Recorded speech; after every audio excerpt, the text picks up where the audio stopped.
While Paul was waiting for them in Athens, he was greatly distressed to see that the city was full of idols. So he reasoned in the synagogue with the Jews and the God-fearing Greeks, as well as in the marketplace day by day with those who happened to be there. A group of Epicurean and Stoic philosophers began to dispute with them. Some of them asked, "What is this babbler trying to say?" Others remarked, "He seems to be advocating foreign gods." They said this because Paul was preaching the good news about Jesus and the resurrection.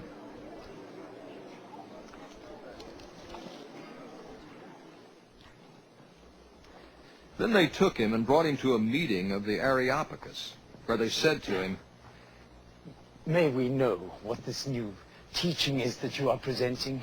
You are bringing some strange ideas to our ears, and we want to know what they mean."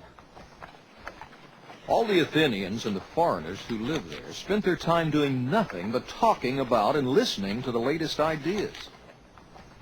Paul then stood up in the meeting of the Areopagus and said, "Men of Athens, I see that in every way you are very religious. For as I walked around and looked carefully at your objects of worship, I even found an altar with this inscription, 'To an unknown God.'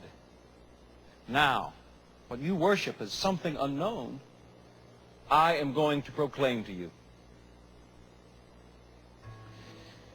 The God who made the world and everything in it is the Lord of heaven and earth, and does not live in temples built by hands, and he is not served by human hands as if he needed anything, because he himself gives all men life and breath and everything else.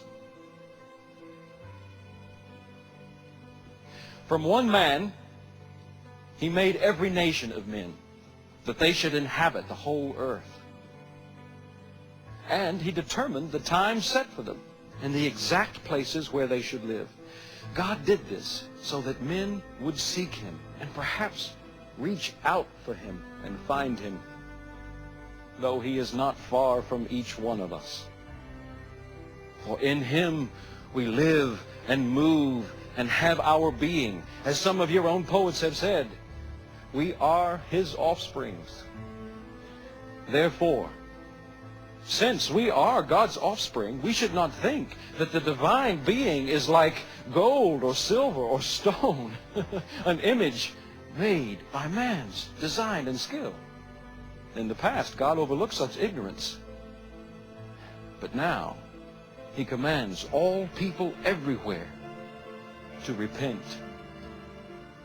For he has set a day when he will judge the world with justice by the man he has appointed. He has given proof of this to all men by raising him from the dead. When they heard about the resurrection of the dead, some of them sneered. But others said, "We want to hear you again on this subject." At that, Paul left the council. A few men became followers of Paul and believed.